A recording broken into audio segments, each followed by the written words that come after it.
Chapter 18. The next few weeks were a happy blur. Cassian and Marcus were staying indefinitely. They welcomed Sawyer into the family, and the four of them were making plans for the future. Life had taken such a dramatic turn. They all wanted time to adjust to the changes. Liam and Lucas also stayed on with Hunter. Brexley had left soon after. She was ready to get back to the city. She was young and craved the nightlife. Hunter had completely changed since the soul thing, and Sawyer was enjoying getting to know the other side of her. She had wondered why Liam and Lucas were staying. They made weak excuses, but soon the real reason became obvious. Cassie and Lucas were spending a lot of time together, and she saw a small silver light starting to connect between them. It was still faint, but it was just the beginning, and she was thrilled that two of her closest friends might fall in love. The whole atmosphere in the house had changed. The happiness was contagious, and everyone was intoxicated by it.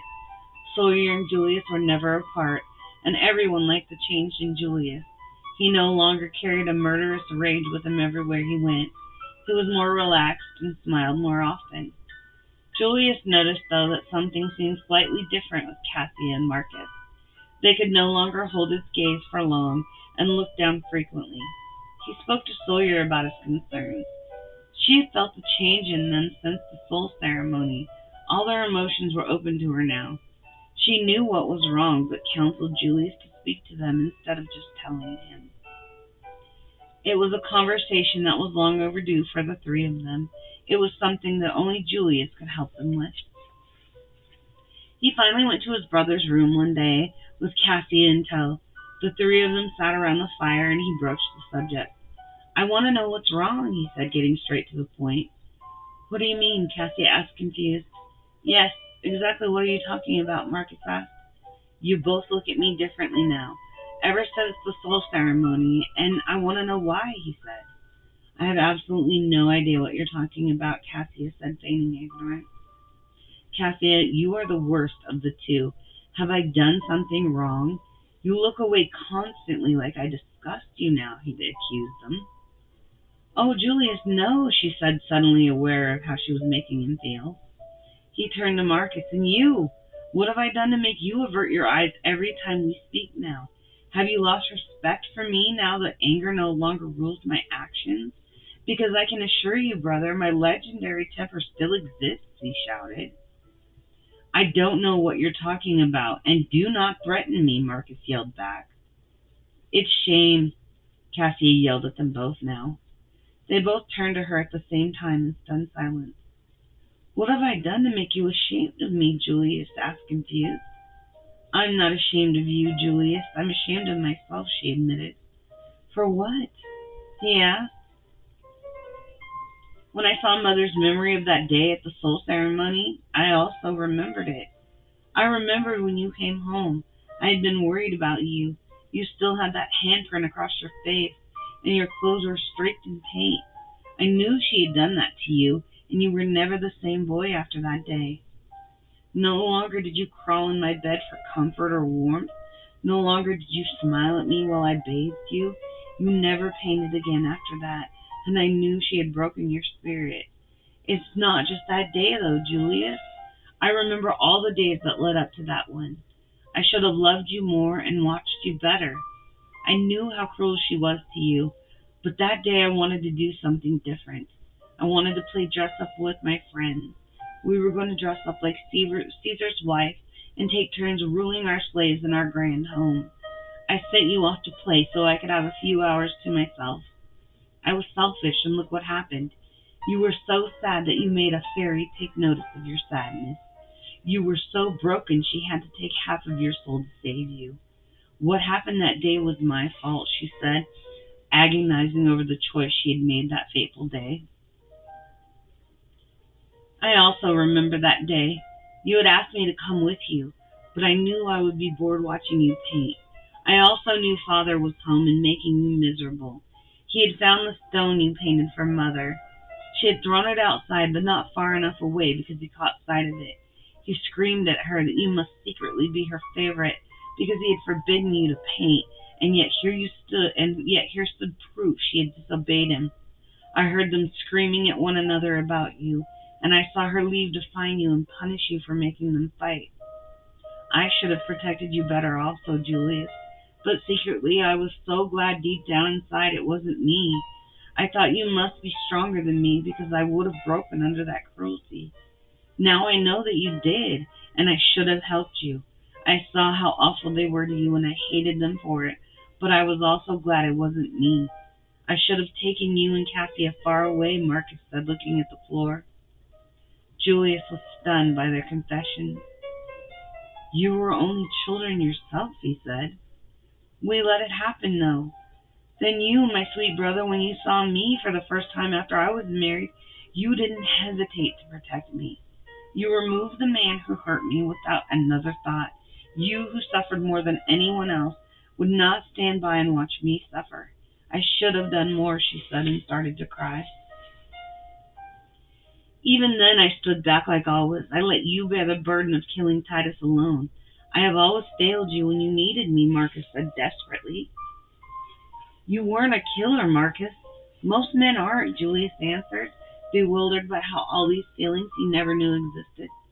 Yet you were, and it was because our parents' cruelty made you one.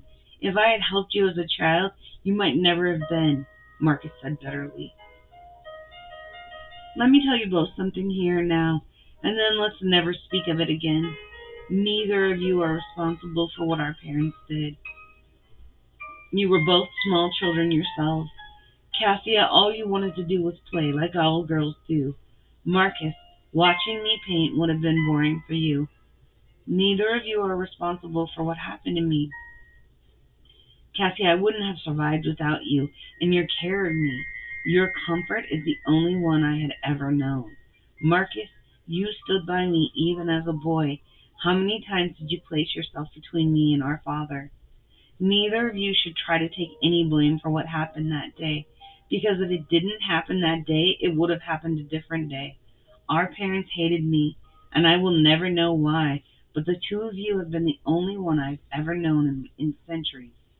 You have nothing to be ashamed of, and as I have come to learn, that was my fate, which I gladly accept. It was the fate that brought me to Sawyer, and for that I would have endured anything, he finished passionately. The three siblings then hugged one another. Julius, who had always been grateful for them, appreciated them more even now. Everyone had decided that they should go out again. Liam and Hunter would be leaving at the end of the week, and they wanted to celebrate and have some fun. The three women had decided to raid the dress closet again, and while they were trying on dresses, Sawyer decided to broach the subject of Lucas and Cassia. So, Cassia, how are you feeling about Lucas deciding to stay on for a few more weeks? Sawyer asked. Yeah, Cassia, what's going on with you two? I've noticed how you look at each other lately, Hunter said excitedly. We are enjoying getting to know each other, Cassia said coyly. Come on, Cassia, give us just one little detail, Hunter begged. All right. He's an amazing kisser, Cassia said, unable to contain herself. We're going to need more than that, Sawyer said, laughing. He's wonderful. He's so kind and patient with me, and we're planning a trip together to Spain. We're taking our time getting to know each other. We aren't going to rush into anything, and I think I might be feeling something for him, Cassia gushed. That's wonderful, Cassia. Lucas is truly special, and I think he's perfect for you, Sawyer said, and then turned to Hunter. What about you? I haven't seen you and Liam fight at all lately. Are things better between you guys? I'm honestly not sure, Hunter said and shrugged her shoulders. Do you still love him? Cassia asked. Yes, but not in a crazy way I did. I realized I shouldn't have to fight constantly for his love like I was. I decided that always trying to keep things exciting is wearing me down. Love can be peaceful, and I'm ready for that. We'll see if he is too, Hunter answered. Do you think Liam is ready for that? Sawyer asked. I honestly don't know, but I can't make him love me. He either does or he doesn't, and I'll find a way to heal and move on if he doesn't, Hunter said, feeling empowered by her new attitude. Sawyer hugged her and said, I'm proud of you, Hunter. I hope you find peace. Thank you. It's been hard, but it was harder constantly worrying if someone loved me or not, Hunter said. I hope it all works out, but if it doesn't, we're both here for you, Cassia told her. They then spent the rest of the day picking out their perfect dress. They were all walking down the stairs to leave when the three siblings froze in their tracks. Sawyer had seen the door open and saw the staff invite in a guest. She saw the woman standing at the bottom of the staircase in the entryway. Sawyer immediately felt the tension in the three siblings, and Julius went rigid. She looked at the smiling woman. She had masked her face with a smile of joy, but Sawyer felt the hatred burning in her. It had all seemed to be focused on Julius, and she gripped his arm tighter. "Mother," Cassia spoke in a whisper. "My beautiful children, I've found you at last," she exclaimed happily. "We thought you were dead," Marcus stated flatly. "No thanks to your brother." "I've lived all these centuries," she answered, and her tone sounded happy, but Sawyer felt her hate.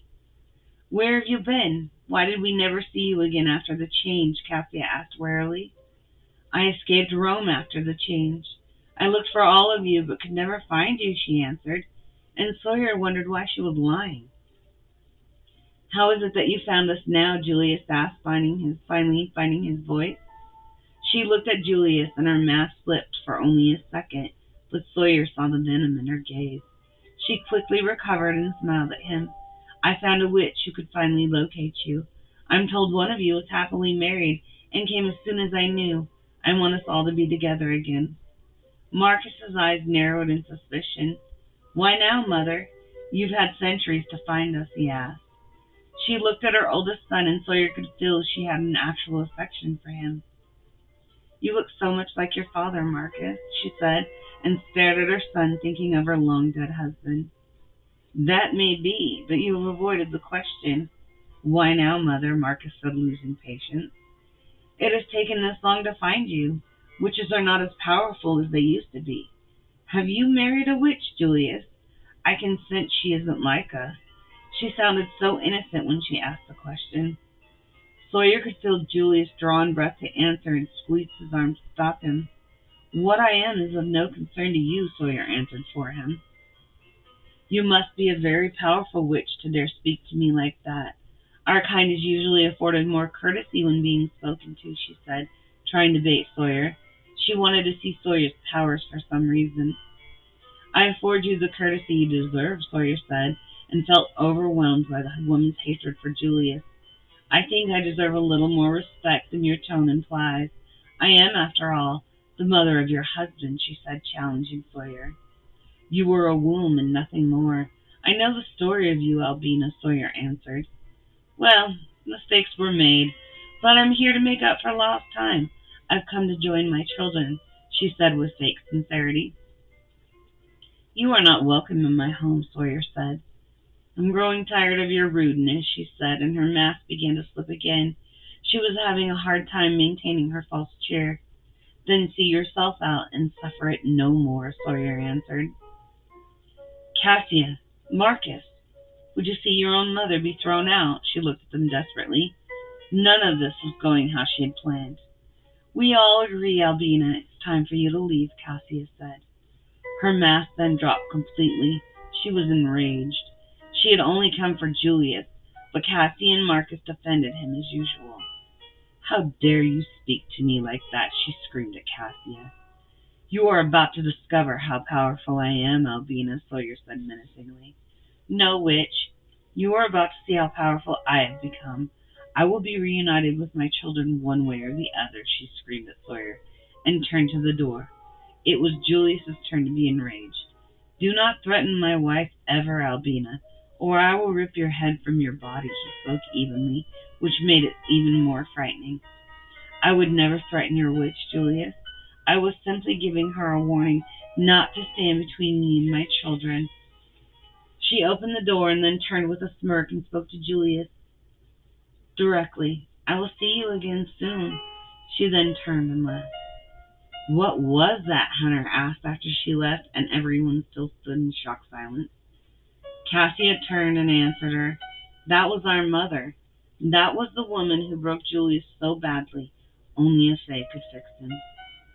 Albina was enraged. She had known Julius had married a witch, but she hadn't counted on her being so powerful. When her sons had come to change her centuries ago, she had been bitter. Her husband had refused to change, and she had lost him.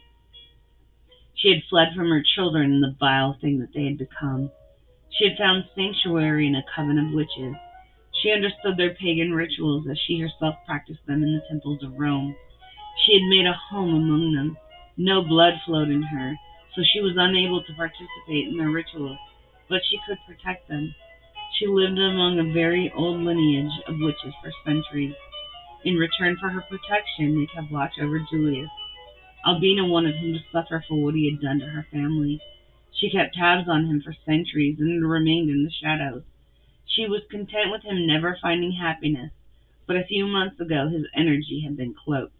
Both he and Marcus had been impossible to find. She entertained the idea they were dead, but a few weeks ago the witches had found them again. Whatever spell had been shielding them was gone. To her dismay, she found him happy. She and the coven of witches had learned he had taken up with a witch. They weren't able to gauge her strength, and so they made the decision to get closer, which is why Albina had come tonight to create a distraction. She got into the car that was running outside waiting for her and shut the door. She is very powerful, Albina told the driver. Yes, this house oozes with her power. We will have to take him from here, the driver answered. Can we defeat her? She asked. Yes, but we will need a lot of help, the driver answered. Then let us go and find help. I will not allow Julius to find one moment of happiness. He has destroyed my life since his birth. I will ensure his life is destroyed, Albina said bitterly. What of your other two children? They will have to choose a side. Let's hope they choose the right one, she said without remorse. The driver nodded and turned the car down the long drive. She will be back, Sawyer said as soon as she was gone. I don't understand why she's here, Cassia said, still in shock. How is she still alive, and we have never even caught a glimpse of her, Marcus wondered aloud. I'm curious as to what she wants after all of these years, Julius said. She is here to hurt you, Julius. I can feel her hatred towards you, Sawyer told him, concerned. So nothing has changed then, he answered and shrugged. We must be on guard, Sawyer said. I do not fear her any more. She has no power over me, Julius told her. She was not alone, Julius. Promise me you will be wary, Sawyer said. So Julius had already set his mind to be stubborn. She would have to be cautious for them all. She knew her husband was in danger. She felt what Albina had intended. Albina had met Dacia many centuries ago. Albina kept Dacia alive by letting her drink from her arm on a regular basis. They had bonded over the hatred of their family. Dacia's parents had sold her into slavery at the age of 15. They had needed money, and Dacia's marriage prospects had been very slim. She did not have a pretty face or a tiny body that men found desirable. She was very big and strong, though, which was what slave owners wanted. They had 11 children, and they gladly sold her away, glad for the money it had brought them. She was, of course, subjected to the savagery that female slaves had to endure, no matter what their faces looked like.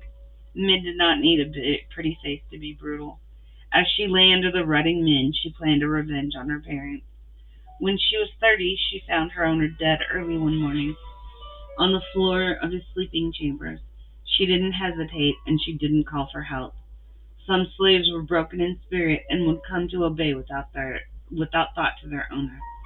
They would believe no other life was available for them, and they stopped fighting to be free. Not Dacia. She refused to be broken. She knew where the men kept hidden coin, and she shut the door on his corpse. She fled the house before he could be discovered and never looked back. It took days to remove her slave bracelets, and she would bear the scars of their removal like a badge of honor. She then set out to kill her parents, and only hoped they were still alive so she could see them. It was on this journey back to the homeland that she met Albina. She learned how the strange woman's son had infected her whole family with his curse. Together, their mutual hatred was constantly fueled by one another, and soon they were inseparable. Dacia soon learned the pagan ways, and they used to learn their gifts together through many years.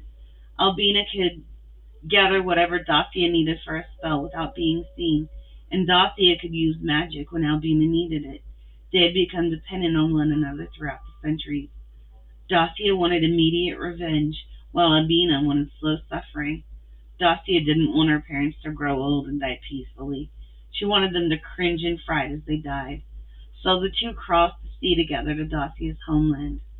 When Dacia approached her childhood home, she didn't feel nostalgic. Burning with hatred, she led her friend to the small farm. The small farm had grown and seemed to prosper. Chickens ran in the yard, and a fat milk cow grazed among the many goats. When her mother appeared at the doorway, it took a moment before recognition crossed her face. If her mother had shown some joy at her oldest daughter's return, perhaps things might have been different. The shock of seeing her daughter, though, was soon replaced by scorn, as she thought she had been rid of her. Neither of her parents showed any remorse for what they had done to her. In fact, they told her that they had sold 7 more of their girls. It seemed their daughters were nothing more than cattle to them. Instead of paying dowries, they gained coin. Dacia let Albina feed on her parents, and watched in delight as her mother screamed in terror and begged her daughter for help. The 3 children who had not been sold were boys, and she left them alive with the farm. She went in search of her 7 sisters who had been sold. It took them years, but eventually Dacia and Albina found 3 of them. She took her sisters and began to teach them spells and chants. They became the first of their powerful lineage. Albina would only keep Dacia alive, though. She needed to maintain some control, and could only do so through one powerful witch. The lineage grew, and soon they became a powerful family of witches. Albina made sure they kept their eye on Julius at all times. Dacia was the driver of that car that fateful night, and she called upon other covens spread throughout the state. Albina would need power to defeat Julius's witch if her plan for a revenge was to succeed. When they had secured everything they needed, they set their plan in motion.